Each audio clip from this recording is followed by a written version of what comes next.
शिवसेनेच्या आमदारांच्या अपात्रतेबाबतची सुनावणी आज विधिमंडळामध्ये पार पडली। आज ठाकरे गट आणि शिंदे गट दोन्ही गटाकडनं आर्ग्युमेंट्स करण्यात आली। आज प्रामुख्याने सुनील प्रभू जे ठाकरे गटाचे व्हीप आहेत त्यांची साक्ष नोंदवण्यात आली आणि त्याचबरोबर शिंदे गटाकडनं त्यांची उलट तपासणी सुद्धा करण्यात आली।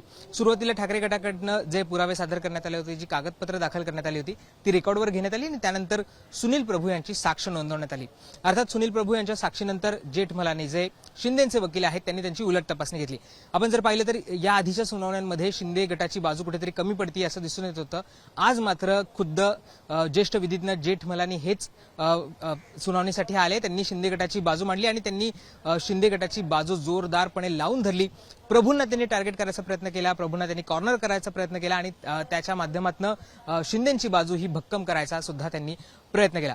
अर्थात जेव्हा प्रभूंची उलट तपासणी सुरू झाली तेव्हा जेठमलानी यांनी त्यांना अनेक प्रश्न विचारले। त्याच्यामध्ये प्री पोल अलायन्स तुमचं झालं होतं का, तुम्ही ॲफिडेव्हिटमध्ये ज्या गोष्टी म्हटलेल्या आहेत, ज्या लिहिलेल्या आहेत ते त्यांच्याकडनं वधवून घ्यायचा प्रयत्न करण्यात आला। त्याच्यामध्ये काही ट्रिकी प्रश्न विचारण्याचा प्रयत्न करण्यात आला जेणेकरून प्रभूंनी जे दिलेले उत्तर आहेत, म्हणजे त्यांनी जे लेखी ॲफिडेव्हिट सादर केले आणि आत्ताची जी साक्ष त्याच्यामध्ये कुठेतरी तफावत राहतीये का, त्याच्यामध्ये कुठले वेगळे मुद्दे ते मांडतायत का, त्यांना कुठे अडकवता येते का, हा प्रयत्न जेठमलानी यांनी सुरुवातीपासून केला। असेच प्रश्न फ्रेम करण्यात आले होते की ज्याच्यातनं प्रभू कुठेतरी अडकतील, परंतु प्रभूंनी सुद्धा चांगली तयारी केली होती आणि त्यांनी सुद्धा जे प्रश्न होते ते त्याला व्यवस्थित टॅकल केलं, त्याची व्यवस्थित उत्तरं दिली। त्यामुळे कुठेही ते शब्दांमध्ये अडकले नाहीत किंवा कुठेही ते जे प्रभूंनी जेठमलानी यांनी त्यांना अडकवायचा प्रयत्न केला त्याच्यामध्ये ते कुठेही अडकलेले आपल्याला पाहायला मिळाले नाही।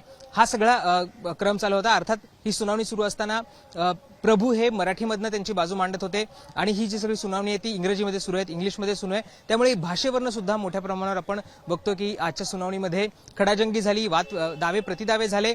प्रभू हे मराठीमधनं त्यांचं म्हणणं मांडत होते तर जे विधानसभा अध्यक्ष त्यांचं म्हणणं हे इंग्रजीमध्ये नोंद करून घेत होते।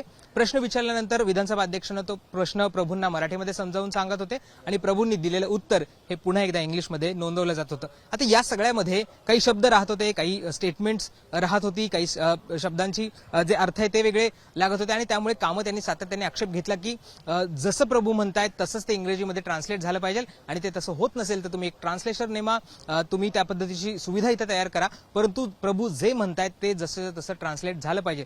या भाषेवरनं सुद्धा मोठ्या प्रमाणावर इथं वाद झालेला आपल्याला पाहायला मिळतोय। खरं तर शिवसेनेची मराठी ही अस्मिता आहे, शिवसेनेने नेहमीच मराठीचं राजकारण केलं आणि तोच बाणा इथे आपल्याला विधानसभेत सुद्धा पाहायला मिळाला। प्रभू म्हणाले मला इंग्रजी कळतं परंतु मी मराठीमध्ये कम्फर्टेबल आहे, मला मराठीमध्येच माझं म्हणणं मांडायचं आहे आणि मला जे नोंदवलं जातंय ते सुद्धा मराठीमध्ये नोंदवलं जातंय का हे पाहायचं आहे। आता या सगळ्यामध्ये सुद्धा जेठमलानी यांनी उलट तपासणी घ्यायचा प्रयत्न केला। त्यांनी म्हटलं की प्रभूंनी जे ॲफिडेव्हिट केलंय किंवा जी याचिका दाखल केली ती इंग्रजीमध्ये आहे का, ती तुम्हाला कळाली का, तुमच्या वकिलांनी ती तुम्हाला मराठीमधनं समजावून सांगितली होती का आणि मग त्यानंतर तुम्ही साईन केलं होतं का, असे सगळे प्रश्न प्रभूंना विचारण्यात आले आणि त्या सगळ्या प्रश्नांची उत्तर सुद्धा प्रभूंनी दिली। या सगळ्या घटनाक्रमामध्ये या सगळ्या वादामध्ये एक सुद्धा मुद्दा महत्वाचा आला आणि त्याच्यामध्ये कामत आणि अध्यक्षांमध्ये सुद्धा काही प्रमाणात आपण बघतो की एक वातावरण तयार झालं होतं, काही प्रमाणे आर्ग्युमेंट झाल्या।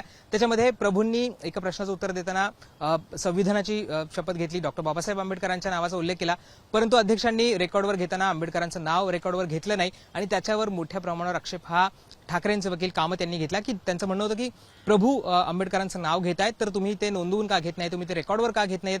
तर अध्यक्षांचं म्हणणं होतं की त्याचा मी सारांश काढतोय आणि त्या पद्धतीनं आम्ही ते रेकॉर्डवर घेतोय। याच्यावर मोठ्या प्रमाणावर खडाजंगी झाली। कामतांनी म्हटलं की ते जसं म्हणतायत तसं तुम्ही रेकॉर्डवर घेतलं पाहिजे, बाबासाहेबांचं जर त्यांनी नाव घेतलं असेल तर ते सुद्धा रेकॉर्डवर यायला पाहिजे आणि ते नाव लिहिण्यासाठी किंवा ते रेकॉर्डवर घेण्यासाठी काय प्रॉब्लेम आहे असा सुद्धा प्रश्न हा कामतांकडनं विचारण्यात आला। याच्यावर सुद्धा मोठ्या प्रमाणावर खल झाला आणि मग अर्थात या सगळ्या वादावादीमध्ये, या सगळ्या खडाजंगीमध्ये, या सगळ्या गरम वातावरणामध्ये निर्णय घेण्यात आला की प्रभूंची जी साक्ष आहे ती मराठीमध्ये नोंदवण्यात येईल आणि ती त्यांना दाखवण्यात सुद्धा येईल। मग त्याप्रमाणे ऍडजस्टमेंट सुद्धा करण्यात आली। सुरुवातीला प्रभू हे कामतांच्या शेजारी बसले होते आणि तिथून ते उत्तर देत होते, त्यामुळे शिंदे गटाकडनं सातत्याने आक्षेप घेण्यात आला की प्रभूंना ठाकरेंचे वकील डिक्टेट करतायत, कामत डिक्टेट करतायत आणि हे योग्य नाहीये, कारण प्रभू हे आज विटनेस आहेत, ते साक्ष आहेत आणि साक्षाला डिक्टेट करणं किंवा लीड करणं हे योग्य नाहीये, हा आक्षेप सातत्याने घेण्यात आला। त्यामुळे लंच ब्रेक नंतर प्रभूंची सुद्धा बसण्याची व्यवस्था ही वेगळी करण्यात आली, त्यांना एक विटनेस बॉक्स आणण्यात आला आणि तिथे त्यांना बसवण्यात आलं।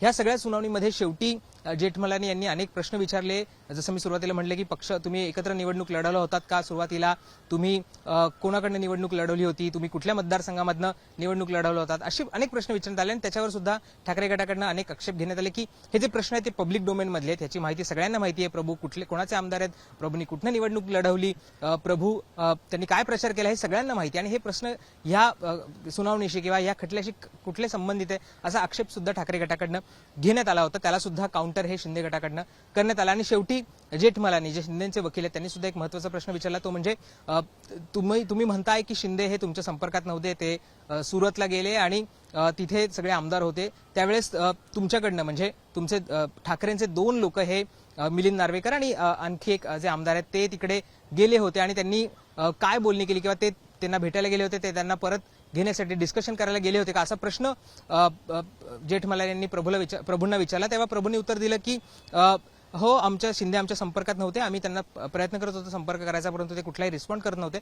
परंतु नार्वेकर आणि जे आमदार आहेत ते तिथे जे गेले होते, रवींद्र फाटक, ते तिकडे का गेले होते हे आम्हाला माहित नाही, ते मला माहित नाही, ते कशासाठी गेले असतील, ते त्यांच्या वैयक्तिक कारणासाठी गेले असतील तर ते मला माहित नाही, असं सुद्धा सुनील प्रभूंनी या साक्षीमध्ये म्हटलेलं आहे. आता अर्थात पुढचे 3 दिवस ही साक्ष दररोज होणार आहे, सलग 3 दिवस ही साक्ष सुनावणी सुरू असणार आहे. या सुनावणीमध्ये पुन्हा एकदा काही साक्षी पुरावे तपासले जातील, क्रॉस एक्झामिनेशन होईल, जे साक्षी आहेत त्यांना क्रॉस एक्झामिन केलं जाईल आणि त्याच्यानंतर याच्या पुढची कुठची डेट दिली जाते आणि पुढच्या सुनावणीमध्ये काय होतं हे पाहणं महत्त्वाचं असणार आहे. परंतु आजची सर्व सुनावणी ही प्रभूंची साक्ष, त्यातली भाषा आणि ज्या पद्धतीनं कॉर्नर करायचा प्रयत्न करण्यात आला किंवा प्रभूंना शब्दांमध्ये अडकवण्याचा जेठमलांनी प्रयत्न केला, या सगळ्यावरनंच गाजली आहे. त्यामुळे आजच्या सुनावणीमध्ये या सगळ्या गोष्टी घडल्या. आता उद्याच्या सुनावणीमध्ये नेमकं काय होतं हे पाहणं तितकंच महत्त्वाचं असणार आहे.